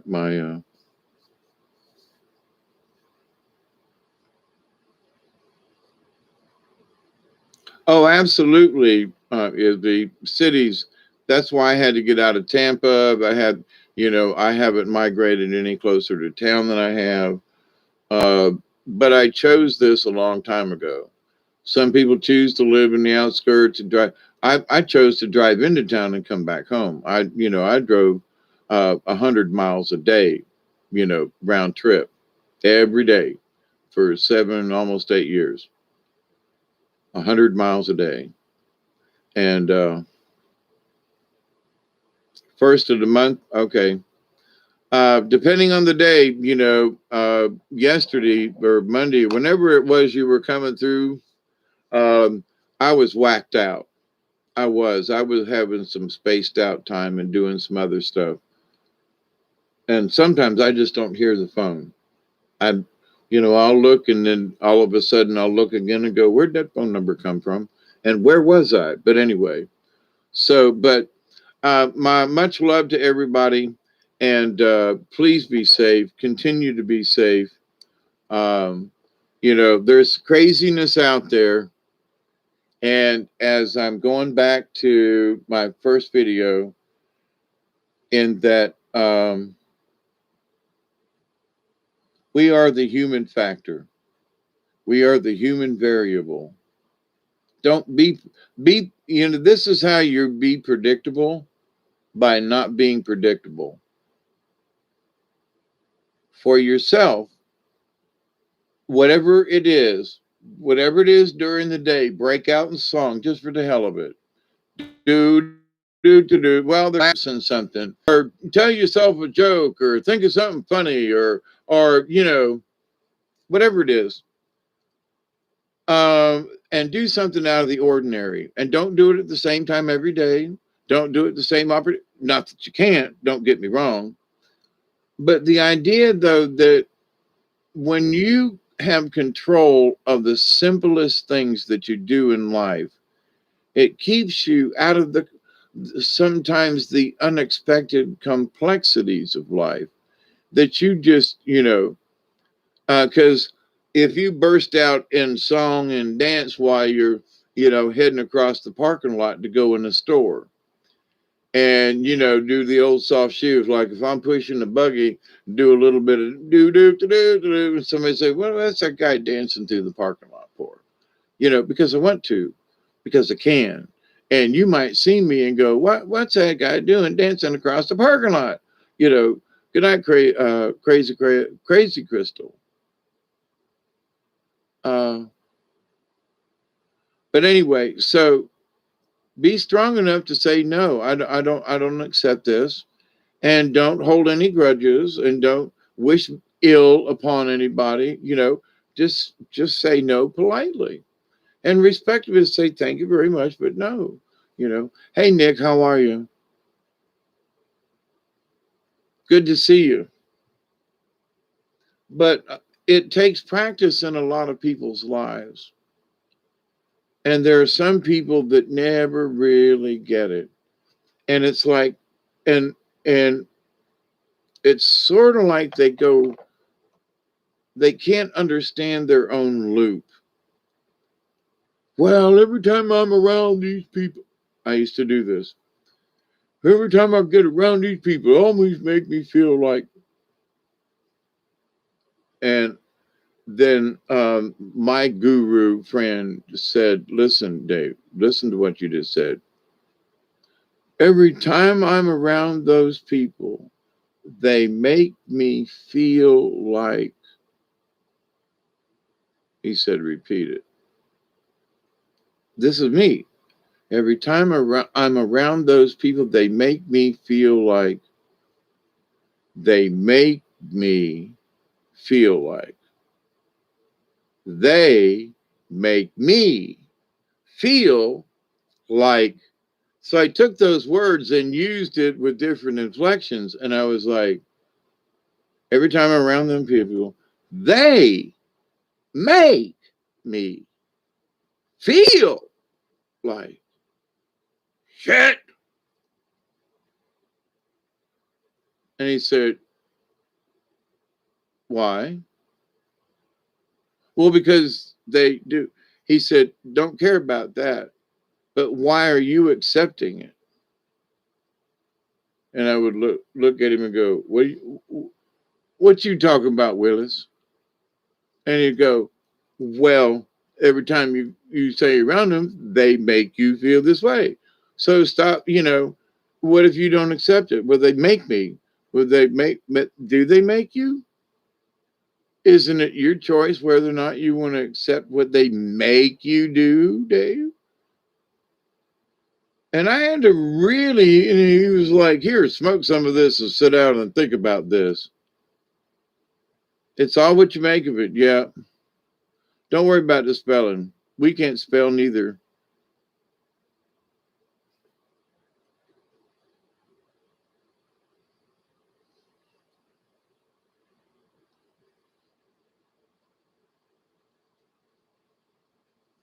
Well, and to your point, Nick, it is all that we make of it. And what part of my problem was that I made too much of it. So I would let things affect me way beyond the way they should have affected me, or how much I should have allowed it to affect me. And then so one day it affected me, and then I bitched about how it affected me for 3 more days. Does that make sense? Well, they made me do this on Sunday, and I really wanted to go play golf, and I was going to go down and hit a few balls at and they made me and I ended up there. And so for Monday and Tuesday and Wednesday, all I do is bitch about how I didn't get to go play golf on Sunday. See, so there's the event, and then the bitching that happens afterwards. So it's not just one transaction or transgression, as it may be to some people. And it is a transgression upon your own energy, but you have to allow it. So you miss golf. Okay. They talked you into it, then quit bitching. That's what they told me. And I was like, you're right. Because, I would carry that, what happened on Sunday, all the way through the week because I didn't get to play golf. I'm so pissed off. And every time I'd have a conversation with somebody, well, how was it? Well, I had to go do this goddamn thing, and I didn't get to play golf. And I son of a bitch. And so for a week, I harbored all this stuff, and by the end of the week, it was worse because I went through a week, and every time it came up, it made me better. And they carried it on. And I was really pissed because I really wanted to play golf. No, I'm making the golf thing up, but it is that what happens to us though. This is what we wanted to do, but we had to do this instead. And whether it was golf or not, it still happened to me. And I would still bitch about it until the next weekend. And maybe even 2 weeks later. And that's just stupid. It is stupid. And you have to be so honest with yourself, though, and go, wait a minute now, am I still talking about what happened a week ago? Then oh man, I need to just shut up about that. Well, how's something? Well, last week, and I had a couple issues, and where I would have taken 10 minutes to explain it, I sum it up in 20 seconds and just a few words as possible. Well, weren't you in touch with somebody? Yeah, I was in contact, and we talked or whatever. It's okay. Whether it's okay or not the point. You just gloss over whatever pissed you off for the week. Has now sum it up into 20 seconds or less. I would bitch about something for 10 minutes, and this became a game for me because it was a test. I would I had to recognize that I was bitching about something. Okay, that was test number one. And there was a lot of stuff to bitch about. So then, but in my learning to understand about controlling situations, right? So I said, oh, so this was the test. Pick one thing a week, whatever it is, and somehow during the week, if you catch yourself bitching about it on Wednesday, and it happened on Monday, see if you bitch about it on Thursday or Friday, because it's like you interrupt the future, and your past experience is that something that happens, you repeat it as a bad, this happened. Well, this happened to me the other day, and and it carries forward. Or does it just happen that day? You remark about it that day, and it's not that you can't talk about it, but all emotions stay there. Only the event gets carried forward without any emotions. No madness, no illness, no gonna get you. Somebody say, well, okay, so did you get to play golf on Sunday, Dave? No, I had to go do this thing, but it's okay. That's the difference between being pissed all week because I didn't get to go play, or accepting that I didn't get to play. And it's like, nope, I didn't get to play on Sunday, but it's okay. Next time. I know I got dragged into it. I know I really didn't want to go do what I wanted to do. I know I really wanted to play golf. But instead of playing golf, but my reaction to my own event, okay, I was pissed at myself, not them. That's what it'll boil down to.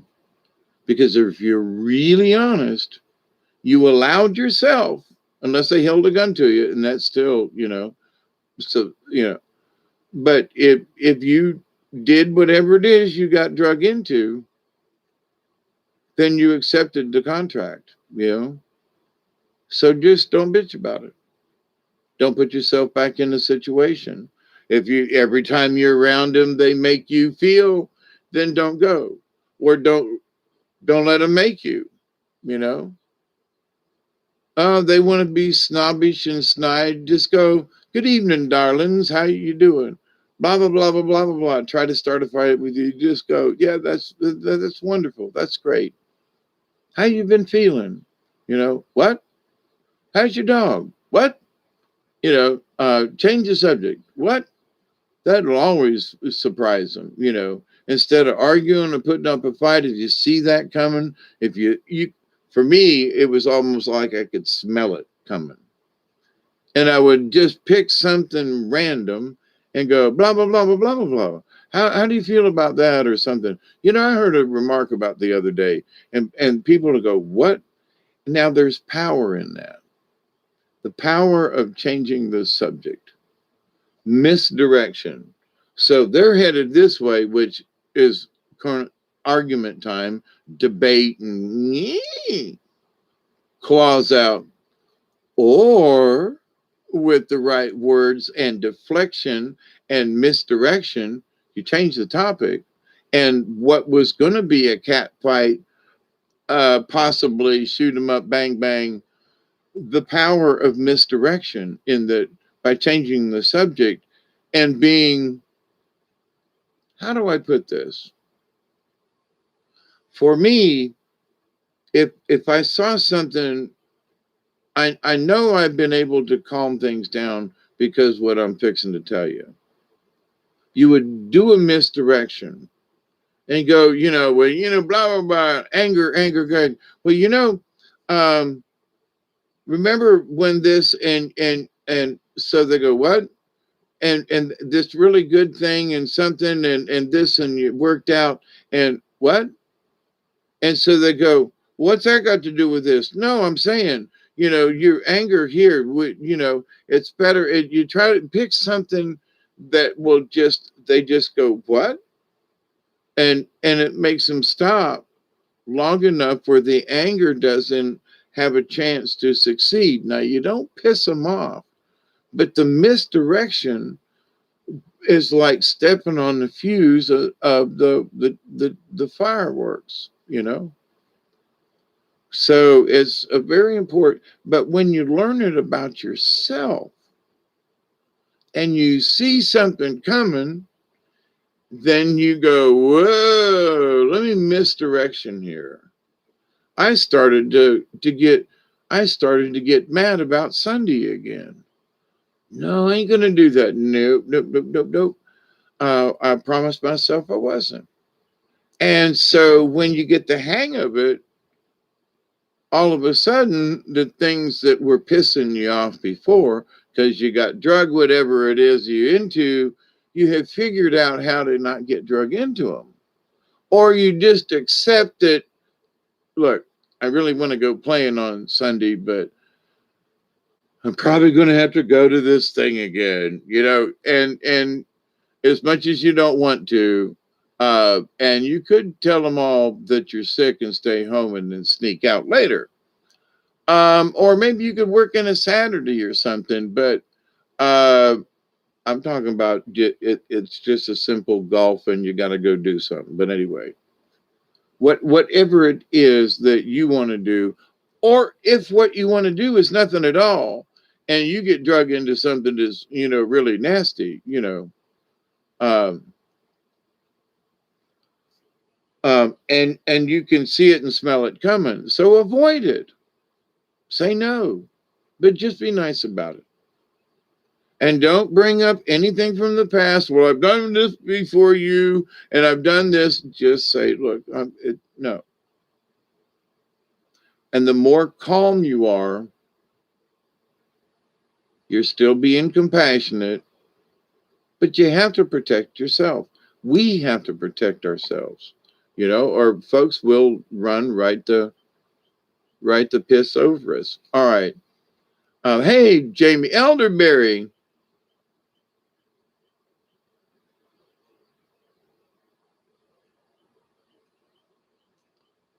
Hey Barry, how you doing? 1:40 a.m.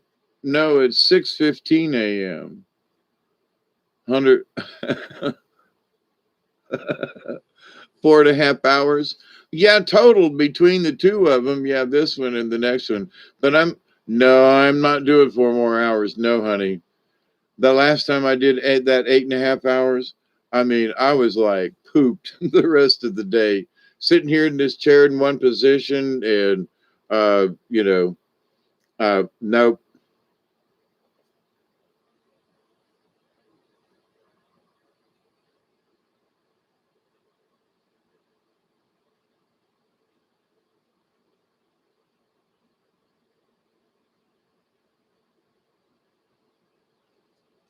Is be the answer to that is we are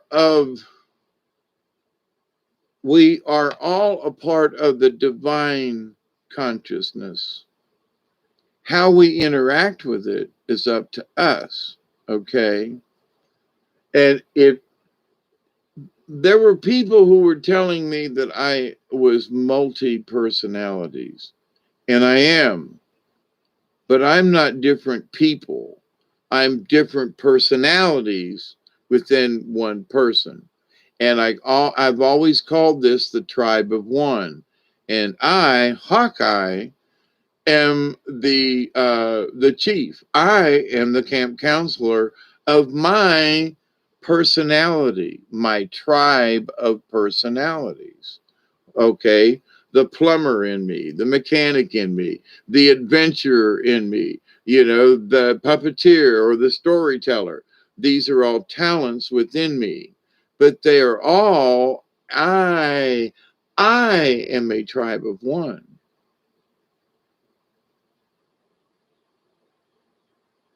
I am a tribe of one. So if I get lonely, I just remember there's more of me. Now, here's the thing. In having this conversation with psychiatrists, they would go, "Oh, I would break off into a song or talk like one of the bonehead characters," and they'd go, "Well, you must have multiple personality disorder." And I'm thinking, no, I just have all these wonderful characters and things flowing in my head that want to come out at the same time. I haven't lost my mind. My mind is so creative. Oh, well, then you have all these different personalities. Well, it's sort of. I mean, part of my brain thinks like you're a dumb bonehead, one of my puppets. Does that mean I feel like I'm a puppet? No.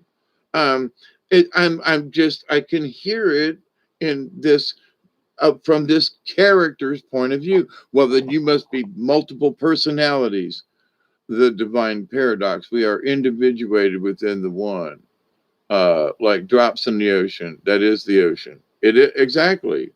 We are the ocean, but we're a molecule or a drop of water.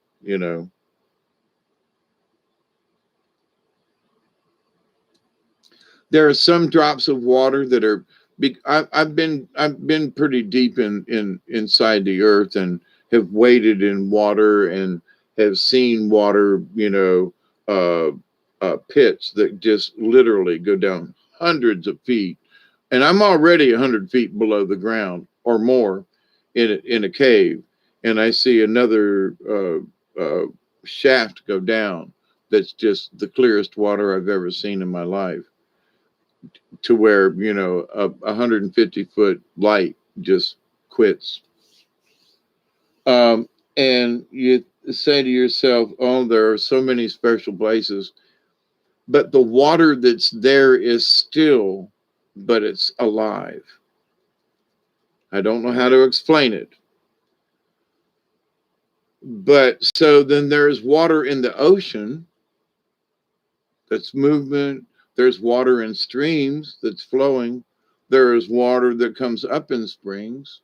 There are rivers. There is the transition of water to vapor to clouds to rain to back to the earth again. You know, there is that constant circle. Doesn't happen all the time, but and if they would quit spraying the skies and stuff, we'd probably have more normal weather. But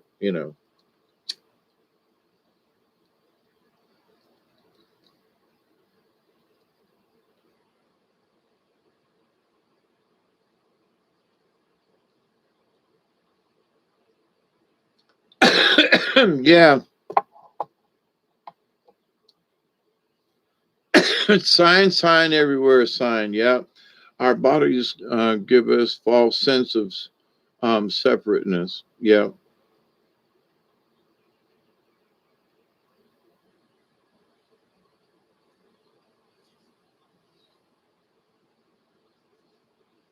Hey, CD. Hello. Good morning, everybody. And here I am trying to get off, and y'all coming on. See, Barry, this is how I get hooked into this.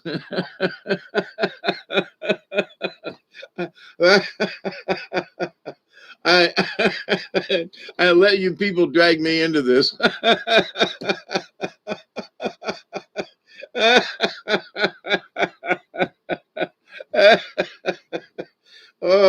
What?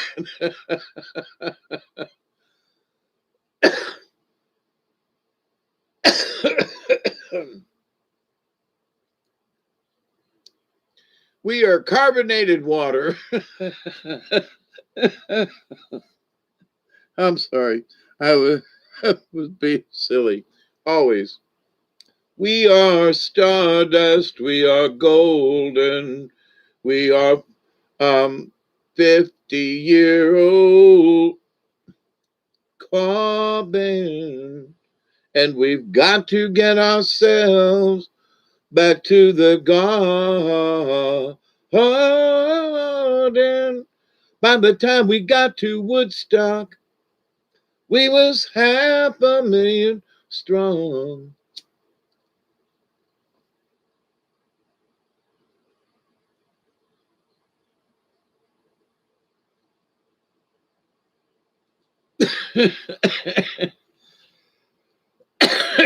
Carbonated water.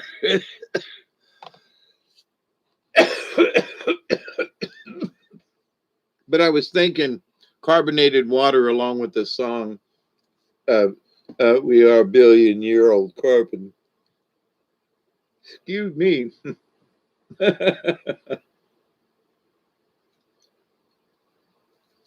me and my twisted mind, But hang out with me. And I thank you all. Because I talked about this the other day, and I will mention it again, in that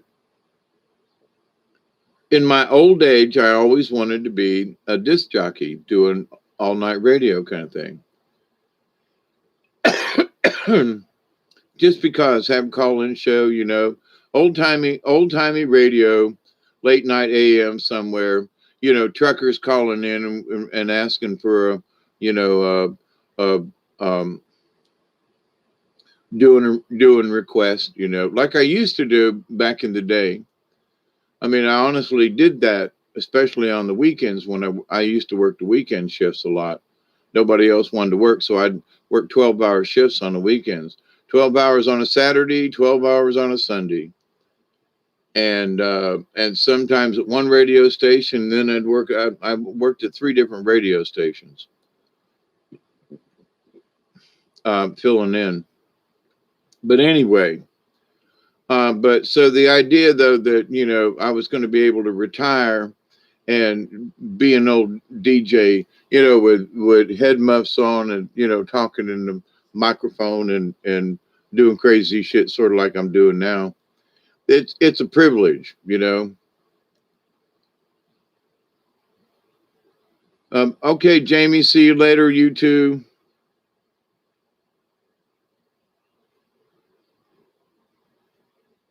Sweet dreams are made of these. Who am I to disagree? Travel the world in 7 seas. Good night, Michelle. Good morning, CD. I'm fixing to get out of here too, so we can go together right now over me. Come on here, flat top, he won. Grooving up slowly, he won. Spinal clacker, he got hair down to his knees. Got to be a joker 'cause he's so hard to please. Come together right now over me. Okay, gang. Thank you so much. I have fun too. So I am going to finish this one honestly with a prayer. I continue to pray each and every day that each and every one of you, your friends, your family, all of your relatives, relations, will continue to learn to accept and receive the knowledge, the healing, the wisdom, and the many, many, many gifts from the universe. Every time I say that, I think about my sassafras tree up there and how big it's getting. And I showed it off to my friend today, by the way, and she was like, "Oh my God." Each and every day when I put my feet on the ground, and I'll do it when I go outside to to see the sunrise and see the outside and see how my concrete's doing. I will continue to pray that each and every one of you, your friends, your family, will continue to learn how to accept, receive the knowledge, the healing, the wisdom, and the blessings from the universe. And in that law of three that is really important to me, I continue to pray that each and every day that each and every one of you will continue to learn to accept and receive the knowledge, the healing, the wisdom, and the blessings from the universe, and reject those things we don't need in our lives. Without a bit of worry or nonsense, we just say no, and we don't allow those things to bother us anymore. We still know they're there. It doesn't make us heartless. We simply don't carry it any farther. So, peace out. Love you all. Be kind, be sweet, be careful.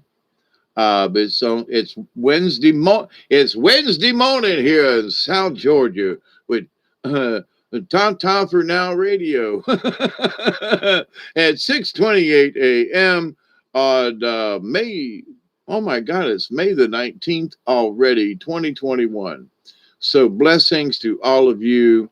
Share the messages that you receive, and remember, stay out of fear. Be calm about it. Stay out of fear. Don't accept it. If somebody else is in fear, then and you can't change it, then just be calm about it. You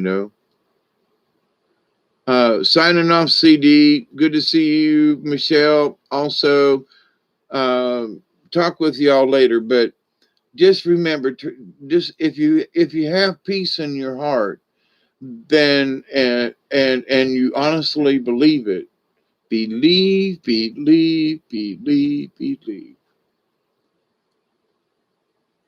then if you have peace in your heart, then you can be calm, and then you can still say no peaceably and calmly and humbly, and people will understand you and go, but, and you just smile and say no.